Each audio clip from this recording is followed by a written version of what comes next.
before the riots, my personal perception of the police is that they had this thing for harassing youth of all cultures. No, it wasn't even just black people no more.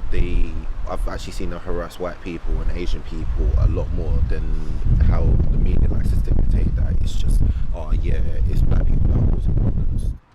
My perception on the police is that like they would like to just stop innocent people just by the way they look and dress. So therefore, like around here, really, not everyone really likes the police. Obviously, at the end of the day, they're just doing their job. They're just getting paid for what they need to do in it, and they do protect people. So I don't hate them, but obviously they just keep stopping people for no reasons. Police force, they're a bit of a funny one. Some of the Met Police are like genuinely good people, and they like join the force to like help society. But you get loads who just abuse their powers. Some of them are just racist. I don't know. They're mixed opinions. You know, we need them, but then sometimes you don't need them to hassle you all the time. Now, because the riots have happened, I think things in Hackney alone have now just calmed down. Everything's, what can I say? It's like things are much more peaceful than it is. Like, I don't see people just roaming up and down my estate as much as I used to. Police around this area so calmed down a bit, but on like when the riots were happening, you see a lot of police that weren't really from the area. Like, it's all good though. Like, police, they harass people, but at the end of the day, they're just doing what they got to do, innit, man. No, I don't trust the police. I don't trust the police.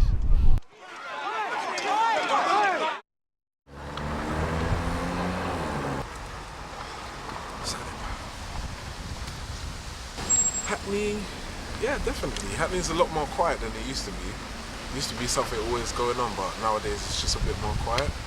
Even like when you're going through the street, you won't see people no more. I think people are just trying to lay low, really, because a lot of people seem to be going to jail after this riots and things like that.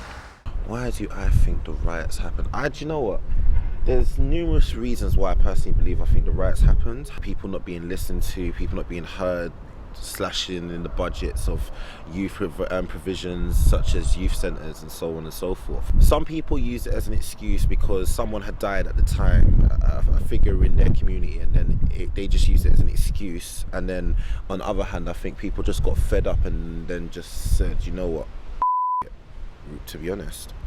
I think a lot of people from like the country and like in the sticks, I think now when they come into Hackney and like into the cities, like South London and stuff, I think they're going to be like more wary and just more scared and try to avoid these areas. People who don't actually live in Hackney might be thinking, oh well, these kids, they're out of order, they're crazy, but they don't actually know like why they're actually doing it. Yeah, like just basically a lot of stereotyping where they just base people on how they look. It's difficult because I've always said that you can't condemn every youth because not everyone's the same. Even if it is the majority, like there might be one or two people that are trying to do good in the community and trying to do something positive. I think as 2012 is coming up next year, there's going to be a large increase in policing. And like if you saw when the riots were going on here, there was like 2 police officers at the end of each street. And I wouldn't even be surprised if that happens next year. Starting to get a bit more middle class nowadays. It's like Dawson's not how it used to be before.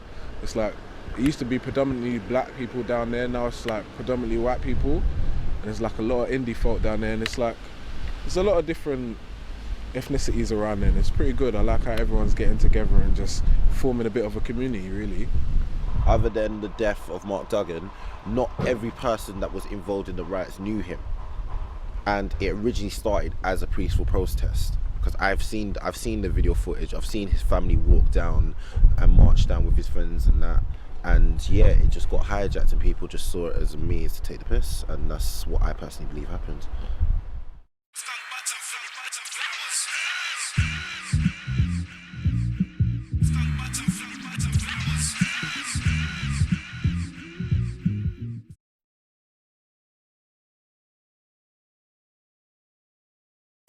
This is our story about 4 people showing even this corrupted world we can still share a smile. Our surroundings show our emotions, the pain, with sorrow, with hate. Imagine seeing people smiling because of others smiling. To share a smile with other people around you is one of the greatest things that life can bring. To believe that you can make someone else smile even when they're upset. To talk, to have a laugh, to make jokes is one of the greatest things that a friend can do to make you smile. Even a random person walking on the street, even if you're upset and they smile at you, that'll make your heart beat, thinking, yeah, they're smiling at me. Let me smile back. And all of a sudden you see yourself smiling when you was upset. And with that smile, that can take you through the whole day, make you carry on smiling, and to smiling at other people who were just like you in the beginning.